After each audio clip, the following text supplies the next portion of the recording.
C'est un numéro quand même un peu spécial parce qu'il va durer non pas une semaine mais 15 jours puisque le prochain paraîtra le 13 août. Et donc dans ce numéro double pour l'été, un numéro qui fait 48 pages, on parle des plaisirs d'été, mais on y reviendra peut-être tout à l'heure. Et puis un sujet qui fait la une, c'est un comparatif assez précis entre la façon dont on passe son été dans les deux grandes villes lorraines, c'est-à-dire à Metz et à Nancy.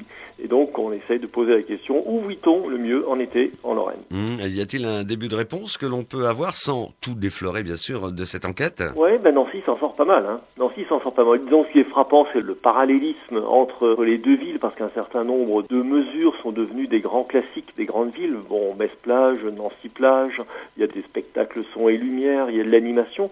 Il y a des expositions assez exceptionnelles, aussi bien à Metz qu'à Nancy, entre Majorelle d'un côté et Constellation, et aussi le chantier de Pompidou lui-même. Donc, toute une série de choses très proches, mais aussi d'autres éléments qui font la vraie personnalité des villes. Et sur 4 pages, on a mis tout ça en parallèle. Je trouve que c'est intéressant. C'est à découvrir dans ce numéro spécial, numéro 229, avec ce dossier central de 16 pages. Dans lequel on a essayé de faire un peu le tour des plaisirs de l'été. Alors on est tombé sur un homme de Nancy-sur-Moselle qui est collaborateur à une revue viticole très connue qui s'appelle Le Rouge et Le Blanc et qui nous a donné tous ses coups de cœur, rencontres avec des vignerons dans 5 régions françaises.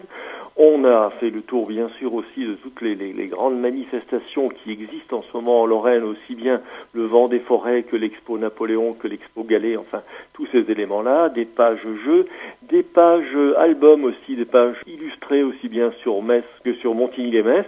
Et puis on a une première, quelque chose qu'on reprend chaque année, mais là un événement assez particulier, c'est-à-dire que nous publions les premières pages de certains des romans de l'automne, et aujourd'hui nous publions une quinzaine de pages du roman de Patrick Poivre d'Arvor, Fragment d'une femme perdue.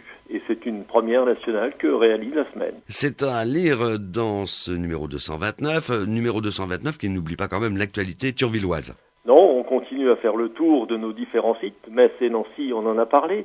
Du côté de Thionville, on s'est intéressé d'un peu plus près à la nouvelle politique des espaces verts de la ville qui cultivent le flou artistique, mais non pas le flou artistique en disant qu'on fait peut-être un peu n'importe quoi ou qu'on a une direction pas très définie. Non, là c'est le flou artistique, une absence de rigidité dans les choix des plantes qui permet d'avoir une approche vraiment écologique du fleurissement lui-même.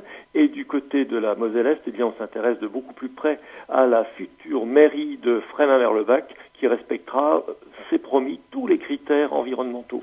Jean-Pierre Jagère, le site internet lui aussi est une autre manière d'approcher l'actualité, de la traiter. Oui, et sur ce site, on a de plus en plus de visites parisiennes. Alors c'est assez rigolo parce que on est à 38 ou 40% de visites venues d'ailleurs, c'est-à-dire des Lorrains qui habitent ailleurs, qui s'intéressent à leur région. Et là, cette semaine, sur le site comme dans le journal, il y a une très grosse couverture aussi, bien sûr, de la manifestation de Chamblay, de Mondial Air Ballon, notamment, je veux dire, à la fois des interviews sur le papier et des interviews vidéo, de même que des balades en ballon vidéo. Jean-Pierre Jagère, bonne participation au Mondial Air Ballon, car vous y êtes avec oui. Vos collaborateurs. Oui. Franchement, c'est trop beau, faut y aller. Oui, il faut y aller. Et on retrouvera la semaine dans les kiosques à quelle date ? Le numéro suivant sera le jeudi 13.